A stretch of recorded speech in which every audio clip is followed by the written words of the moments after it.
this. I'm impressed with Tyreek. We clean up some things, off the field, just little things he drives me nuts with. Like eating fish out of the river. That's not a good thing, okay? Like, don't do that, Tyreek. I don't know if you ever heard that story before, but, he does some stuff Louisiana style. Anybody follow that? Is there a river in Pittsburgh? Oh, yeah. Like that? Three of them. 3 rivers. Allegheny. But that's bad. Like, are you not supposed to? But also, what's Louisiana style? Yeah, I don't know. I mean, if he's playing well, let that man eat some fish out the river. From wherever he can get it from. When I hear off the field issues, I'm not worried about somebody fishing. Right. That sounds like good rec time, and he's not wasting it. He's eating it. Sound like Catch and release? No. Narduzzi need to get with the program. Off the field He needs some issues. fish, too. I heard off the field. I was like, oh God. What did he do? What did Tyreek do? Tyreek just out here catching some dinner. Let Tyreek catch a fish. Come for the love on. of Christmas. No, All right, get it let's together, start hour Easy. number 2. Schrager's here, J-Mac, Domonique, cast of thousands. And in the NFL, it is show me something time. Looking ahead to week 2 of this NFL preseason. Domonique, I'm starting with you. You've been talking about Shedeur Sanders this morning. What does he need to show in his preseason start against Buffalo this week? I think he just needs to speed up his process, and that comes with getting a better pre-snap read. I think oftentimes we think quarterbacks are reading the defense as the play is happening. I think a lot of the best quarterbacks have a good understanding of what they're going to see before they snap the ball, using shifts and motions or whatever keys they can find. That's the thing that I think would speed him up a little bit. Is if he feels confident in the coverage that he's seeing, I think you'll see a much better version of him. There's something so interesting about the way this whole Shedeur Sanders thing is going. Heather just made an interesting point, and I'm going to sort of tie it to this, about when a team is where they are in the AP preseason ranking, gives you sort of a preconceived notion about them, even if it has nothing to do with them. Shedeur Sanders getting drafted where he got drafted gives you a preconceived notion, even though it has nothing to do with what's going on right now. They're not developing him like they're trying to make him the starter, like he's their guy going forward.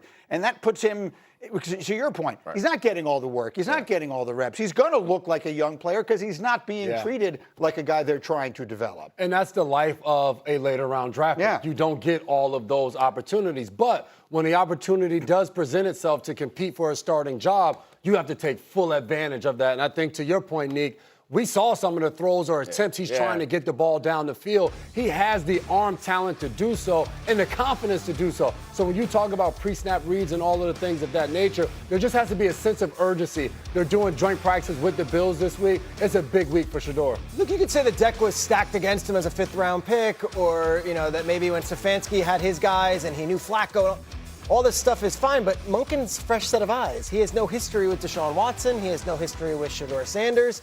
He comes in here with Travis Switzer, an offensive coordinator who doesn't know either guy either.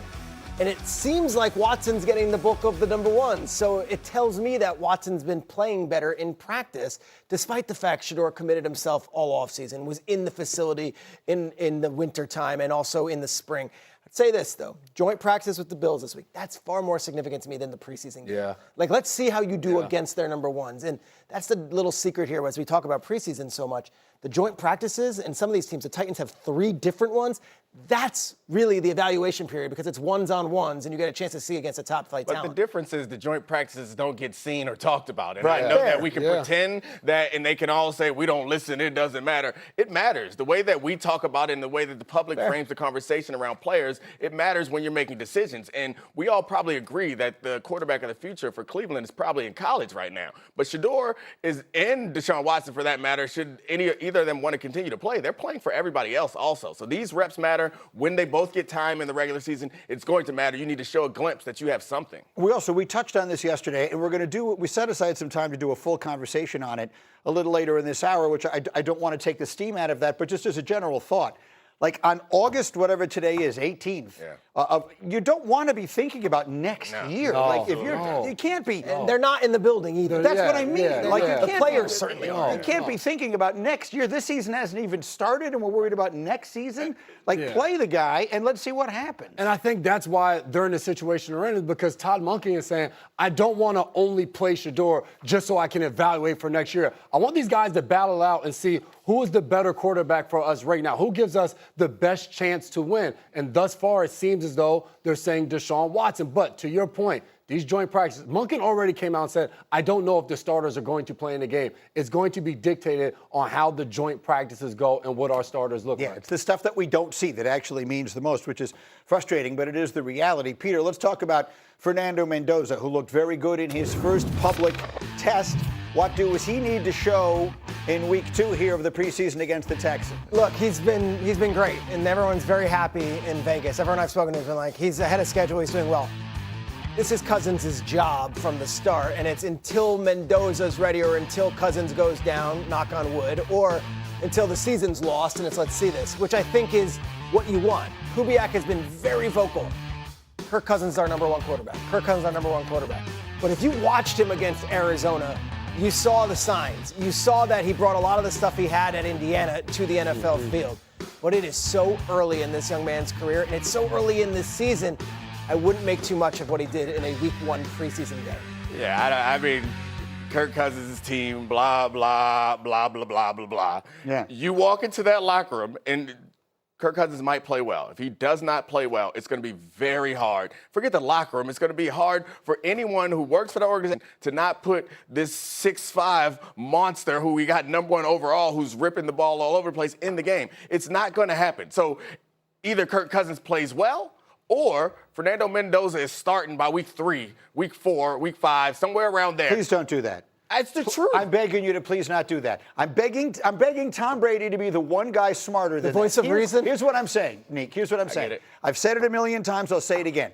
Fernando Mendoza, the only thing that should dictate when he becomes the starter is his readiness. Whether it's Kirk Cousins, if Kirk Cousins get hurt, put someone else in there. I don't go get Jim Plunkett. I don't go Darryl LaMonica. The Mad Bomber. Rich Gannon. Trying to think of old Raider. Get someone else. Sports but work don't that put way. the kid out there before he's ready. Take it from someone who has seen it over and over and over again. Don't put the kid out there till he's ready. But, I mean, there's no, like, real hard line of, like, oh, he did this, now he's ready. He's going to feel ready. And it's, like, on the heels of the conversation we had about the Browns, what you're saying is, like, the guys out there, they want to have the best chance to win.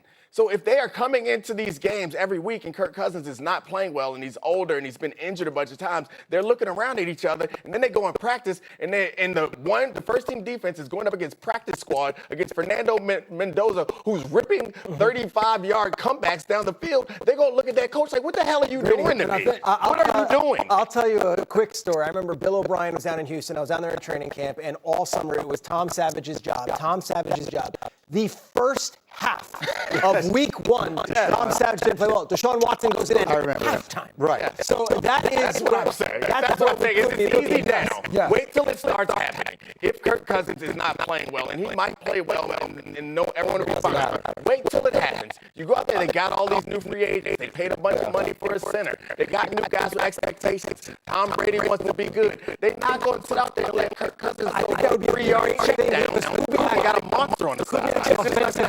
He's not going to want to rush him. So it is forced the issue that much. That means that Mendoza has been head and shoulders better than Cousins and has learned the playbook to a play. And it's not even better than Cousins. It's a combination of both things. Like what we saw from Mendoza in the first game, he goes under center, play action, puts the ball on the money. He's going through his progression. So I think it's a combination of what Nick is saying, but also it speaks to Mendoza. Like if he was thinking of it in practice, we wouldn't be talking about it. You'd just be saying like, hey, this is Kirk Cousins. He thinks this Mendoza is going to learn. But when you see him out there, and you see the progression and developing, get out of all those things, you don't just somebody out. It's football. Like if you're back up, the starting gets hurt. Get in there and do your job. We also forget how it feels. Like we're here, we think it feels one way, but you know what it feels like when you're in the season.